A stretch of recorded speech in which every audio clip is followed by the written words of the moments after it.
We saw in the previous video that we can derive the Navier-Stokes equation from this energy equation. You can check out that video on our YouTube channel Neophysics. Here we shall analyze this energy equation and its terms to find out the nature of the solution that this equation gives.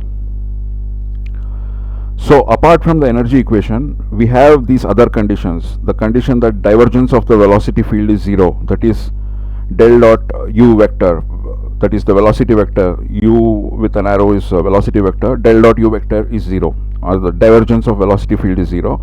And also we have the condition that the total rate of change of energy in an elemental box or an elemental volume is equal to the difference between the local rate of change of P, the pressure, that is del P by del T, local rate of change of pressure del P by del T, and this scalar stress variable S, the local rate of change of the del S by del T. So we have discussed this S and all these variables and this equation, how we derive the Navier-Stokes equation from this energy equation in the previous video. And we know that from the previous discussions that the gradient of S gives this viscous force terms mu nabla square u vector, or mu Laplacian. This nabla square is Laplacian. So the Laplacian operated on the u vector, that is the velocity vector, multiplied by mu gives the viscous force terms in the Navier-Stokes equation. So this is in the simpler Navier-Stokes equation, where we consider incompressibility and those things. So this is the simpler form. This is the whole form of that Navier-Stokes equation. Further, we can expand the Laplacian operator, that is this nabla square term, like this, shown here. So let us just take out the individual xyz component of this equation of the gradient of S equation. So we get del S by del X is equal to mu into del square u by del X square plus del square u by del Y square and del square u by del Z square. All these are partial derivatives. And the y component is del S by del Y is equal to mu into square bracket, inside the square bracket all these terms, del square v by del X square plus del square v by del Y square plus del square v by del Z square. And the right hand side is nothing but the Laplacian operator applied on the individual velocity components, that is u v w. So we get this del square u by del X square plus del square u by del Y square plus del square u by del Z square is nothing but del square operated on the nabla square operated on the scalar component u of the velocity. U v w are scalar components of the velocity. So so this is nabla square u. Partial derivative of del S by del X is nabla square u into mu. We further take the partial derivatives of these first order derivative equations to get these equations on the right hand side. So we get del square x by del X square is equal to mu into del cube y by del X cube. So this is just the third partial derivative of this first term. Then we get del cube u by del X into del Y square. So basically this we are differentiating this term del square u by del Y square further with respect to x. So we had this term here, del square u by del Y square. We differentiate with respect we differentiate it partially with respect to x, so we get del cube u by del X del Y square. And so these are the two terms in the denominator, del X into del Y square. Similarly, we get the third term, del cube u by del X del Z square. So it was here del square u by del Z square. When we differentiate it partially with respect to x, we get this term del cube u by del X del Z square. Similarly, in similar way, we get the terms for del square S by del Y square and del square S by del Z square, as discussed for this del square S by del X square equation. So similar way, we get these other two equations. Now let us consider the summation of the first three terms, this column, from the del square S equations. So we take the first term from the del square s by del x square, and del square s by del y square, and del square s by del z square. The first terms, this column, we take the top and add them. And we can note that we can change the order of application of the derivatives. For example, in this term, first term, we first calculate the del u by del y. So sorry, this is the second term. We calculate the del v by del y derivative first, and then take the double derivative with respect to the partial x, that is del x square. So first we had done del square v by del x square, or del square u by del x square. Now we apply and then we had applied the del operator, partial derivative with respect to y, but we can change the order of the operation. First we can do the partial operator y, partial derivative y, and then apply the partial derivative of x. So that way, if we do, we can put all, we can take out this del square by del x square operator outside this square brackets, and inside the square brackets we can apply all these terms. That is, we get del u by del x from here, and we get del v by del y from this second equation, and then we get the third part from this equation, that is del w by del z. So del x square is outside, we are applying it later. So we get these three terms. So but we can note that the terms inside the square bracket is nothing but the terms of the divergence of the velocity field, that is del dot u, and we had already defined del dot u is 0. So del dot u is nothing but the divergence of velocity field is nothing but del u by del x plus del v by del y plus del w by del z, and this total term is 0 because this we have assumed that this is an incompressible flow. So del dot u vector is 0. Therefore, the addition of these three terms is 0. Similarly, we add the second column, all these terms from these del square s equations. We again get 0 because they're inside also, inside the square brackets again we'll get this divergence of u field. So all these three equations, if we add up, we get similarly 0.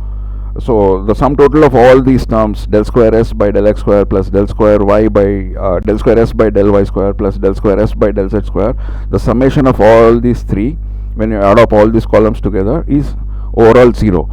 Therefore, the sum of these three terms, del square s by del x square plus del square s by del y square plus del square s by del z square, is in total 0, which is nothing but the Laplacian of scalar s is 0. So nabla square s is 0. That is the final result we get by adding all these things.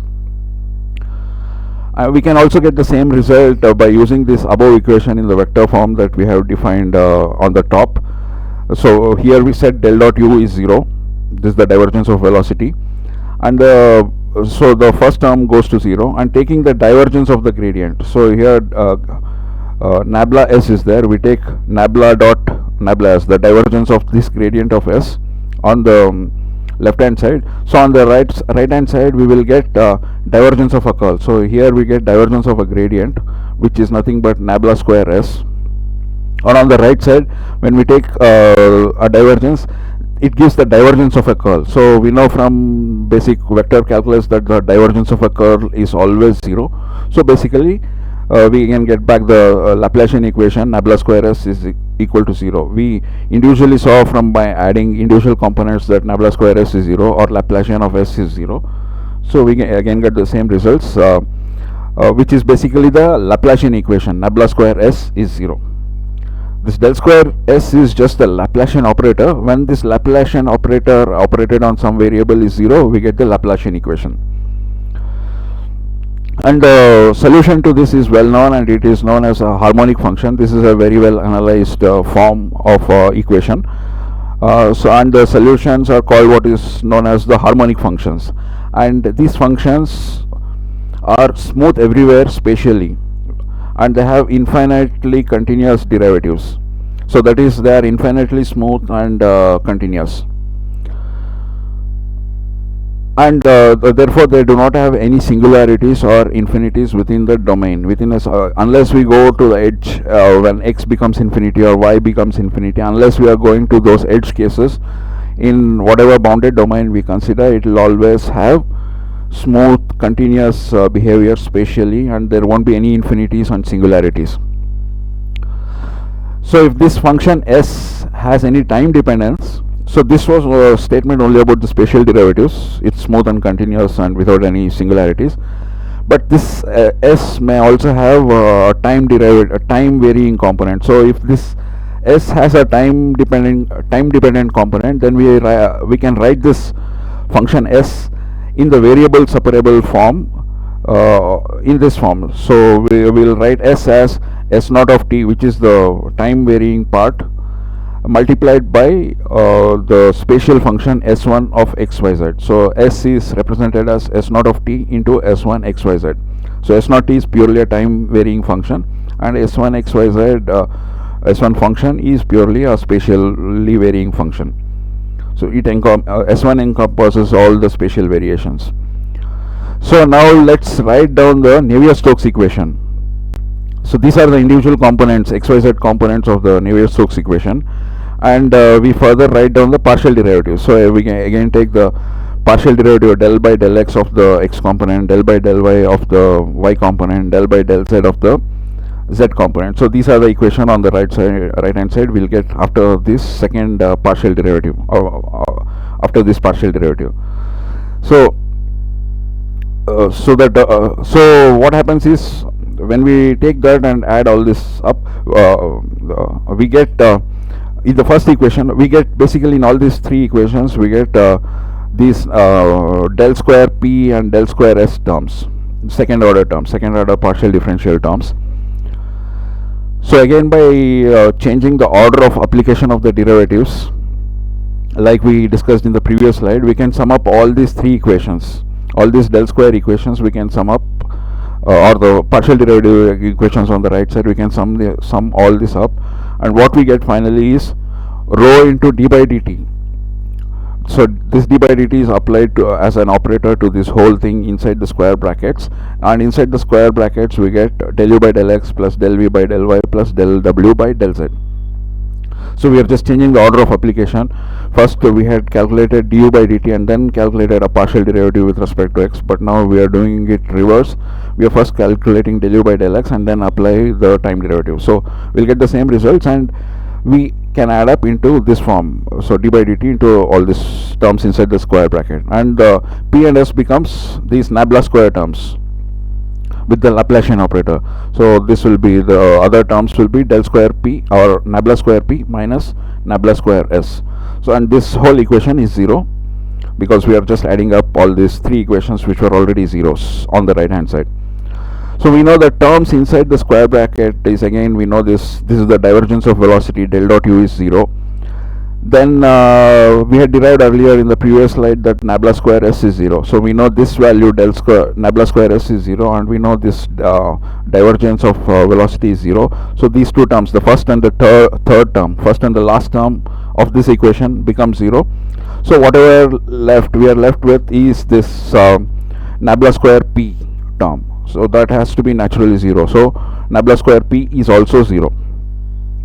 So we find that the pressure variable in this equation is also an harmonic function, like the variable s, like we derived for s, that Nabla square s is 0, then s is a harmonic function. We get now that Nabla square p is also 0. This is also a Laplacian equation in the pressure variable. So Nabla square p is 0. So we can get the same form equation in the variable separable form. The pressure variable p can be written as p naught of t, which is a purely time varying function, multiplied by p1 xyz, which is a purely spatially varying function. It encompasses all the spatial variations. So here also we can note that the p1, this the spatial variable function p1 is infinitely smooth and continuous over the whole range of xyz space.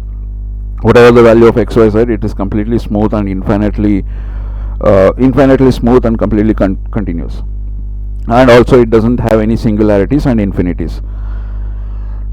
Now let us go back to the gradient of s equation. So gradient of s is mu into Nabla square of u vector.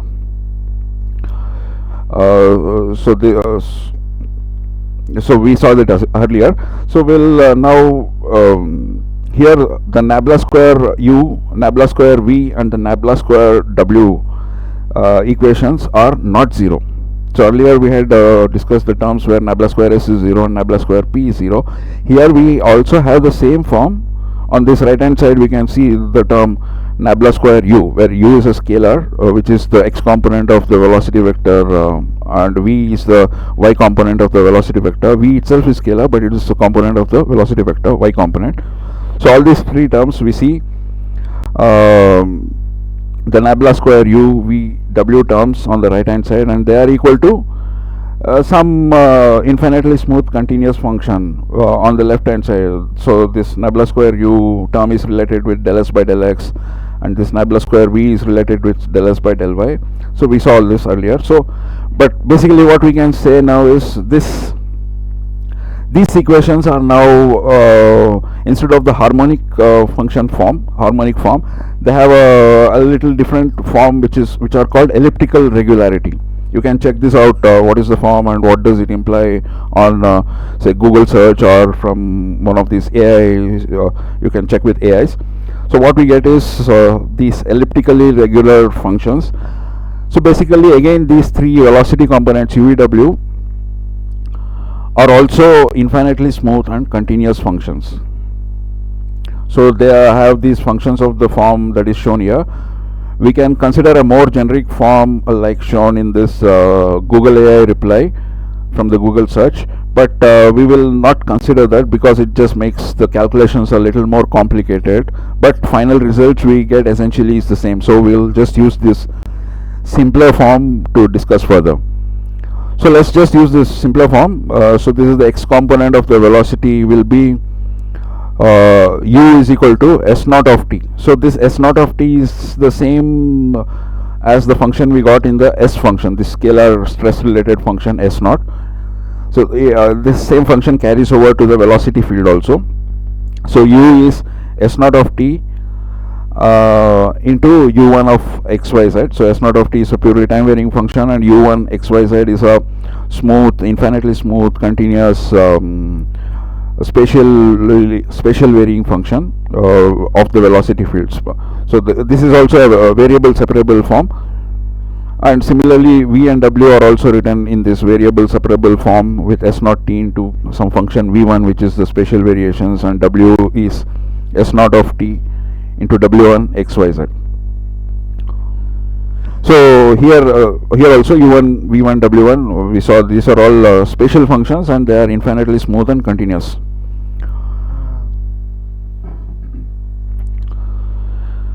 So note, if we get rid of this time varying part, this is how we get the gradients. This is how the gradients are related with the velocity component. So s had this s1 into s naught into s1 form, s naught the time varying and s1 the spatially varying function. When we get rid of s naught from both sides, what will remain is just the spatial relationship between the spatially varying part of s function and the spatially varying part of the u-v-w functions. So this is what we get. Now let us go back to the energy per unit volume equations defined at each point in the fluid field or the flow field. So flow field or the fluid field, whatever, this is at each point E of V is the energy per unit volume, and we apply the Laplacian operator throughout the energy equation, both on the left hand side and the right hand side. So it is easy to see that the last three terms on the right hand side will become zero according to the discussions earlier. So this rho gz is simple. This when we apply the Laplacian, the double derivative of this, it becomes zero, and we saw nabla square p is 0, and we saw nabla square s is also 0. So these last three terms become 0. So what we are left is only the first term on the right hand side, and this is equal to the Laplacian of the energy per unit volume. So nabla square EV is equal to half of nabla squared u square. So here it's not u, nabla square u, here it is nabla square u square. And similarly the other terms are nabla square v square and the nabla square w square. So these three terms added. So nabla square EV is equal to sum of all this into half rho. nabla square u square plus nabla square v square plus nabla square w square. Here also we can separate out the time varying part s naught from the right hand side terms. So we get so since these are all u square v square w square terms, this function will be s naught square. When we separate out, it's not s naught t anymore, it's square of that, square of s naught t function. So we get this. So again, in line with the discussions in the previous slides, we get this function ev has a elliptical regularity. So it also has this variable separable form. So we can write out the function ev, the energy per unit volume, as a function of product of s naught square t, which is the time dependent part, and even xyz, which is the smooth continuous function which encompasses the spatial variability. So we saw that earlier. If it's an elliptical function, we can write out in the variable separable form with the time dependent part and the spatial part. So we can put all these functions together that we got from the analysis, all these variable separable forms, back into the original energy equation, and we get this. We shall discuss this further in the next slide. So here we note that the total energy of the fluid in the entire system, so if we integrate or sum up all the EVs, all the individual EVs in each box, in each elemental volume, or integrate the EV throughout the geometry of the fluid, wherever the fluid is present, then we get a finite value, because being a realistic system, the total energy of the system will be finite. Even the input and output into the systems will also be finite. At any step we put in energy or take away energy from the system, it will all happen in finite steps. And the total energy of the system, when we integrate EV throughout the volume of the fluid, wherever it is present, it will be finite. So these are the individual functions on the left side. These are the individual functions in the variable separable form that we got from for the different variables in the energy equation. So these three equations have the same s naught t, like in the s function, the whatever in the s function is the same in the velocity function s naught, and in energy function it becomes s naught square. So that's the only difference with energy function and the rest of these wherever s naught appears. While the pressure function has a different time varying functions p naught t.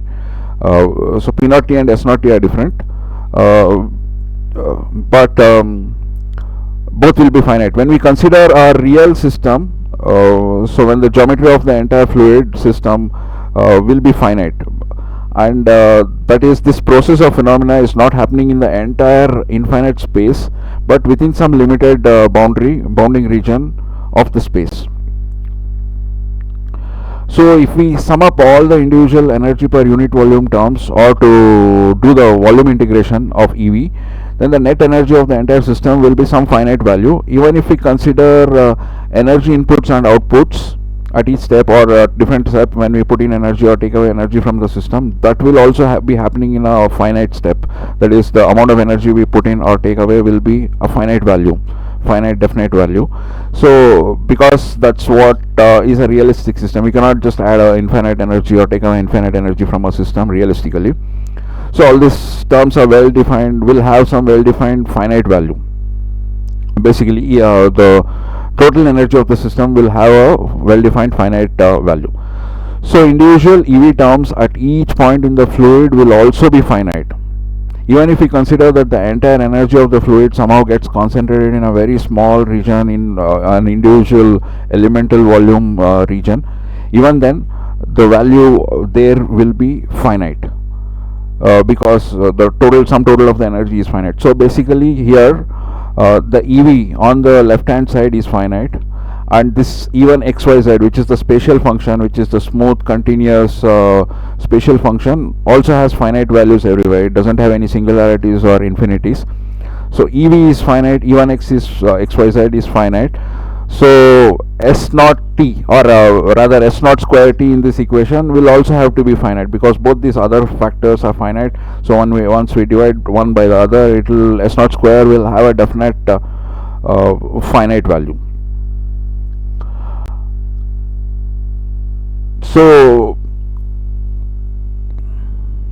So S naught t cannot have an infinite value at any point in time t, and even if we continue for an infinite time, S naught t will at each point in time will have some definite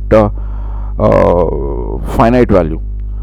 So S naught t is finite. So in this energy equation written with all these variable separable forms of the variables, we have this u1, v1, w1, s1 and p1 are also finite. These are all finite because the spatial functions we saw is smooth and continuous without any without any singularities and infinities. So all these values are finite.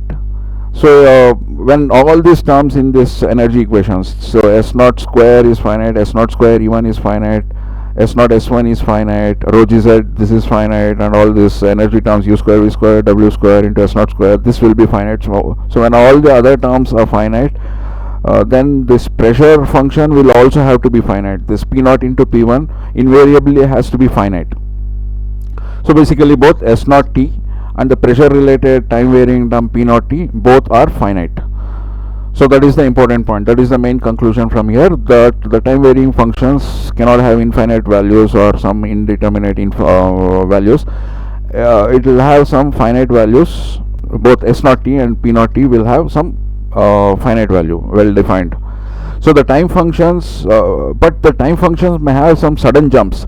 They may not be smooth or they may not look continuous, but they will definitely have a finite value, and this finite value is at any point in time. Even if we continue for an infinite time forever, there will be at each time point there will be some finite value for S naught t and P naught t. The sudden jumps are may also be the result of sudden external energy and inputs and outputs. So it's ready to model those sudden changes. If we suddenly put in some energy and suddenly take on some finite energy from the system, this S naught t and P naught t are ready to handle that process. And we saw that the spatial functions remain infinitely smooth and continuous forever. So this essentially means that if and when a solution exists to the Navier-Stokes equations, that is the equation derived from here, if whenever there is a solution exists with given initial and boundary values which are free of singularities, then the solution also remains free of singularities forever. So the solution will be spatially smooth, spatially continuous, and it will not have any infinite value even with time. Even if we continue forever, it will have some definite values without any singularities and infinities. So that is the meaning. So here that is the main conclusion is that the $1,000,000 question is that will the solutions blow up ever? So if the boundary values and the initial conditions, initial values are well defined, this equation does not blow up. It will always give smooth solution spatially and a finite solution at any point in time, finite values. So the solution doesn't blow up. It will always remain finite, well defined, and spatially smooth. So this basically practically solves the $1,000,000 question about the Navier-Stokes equation. But however, if this equation really represent all fluid flow phenomena is a different question. We will explore those, whether this equation is appropriate to solve all kinds of fluid flow phenomena or whether it is valid or not. It's a different question, but given this equation, we know that the solutions to this equation will behave smoothly in space and will have finite values in time. So the solution does not blow up. The solution will not have any singularities. That's the main conclusion. Further, we will explore whether this equation is appropriate or not, the Navier-Stokes equation, to solve all kinds of fluid flow problems. We will discuss that in future parts.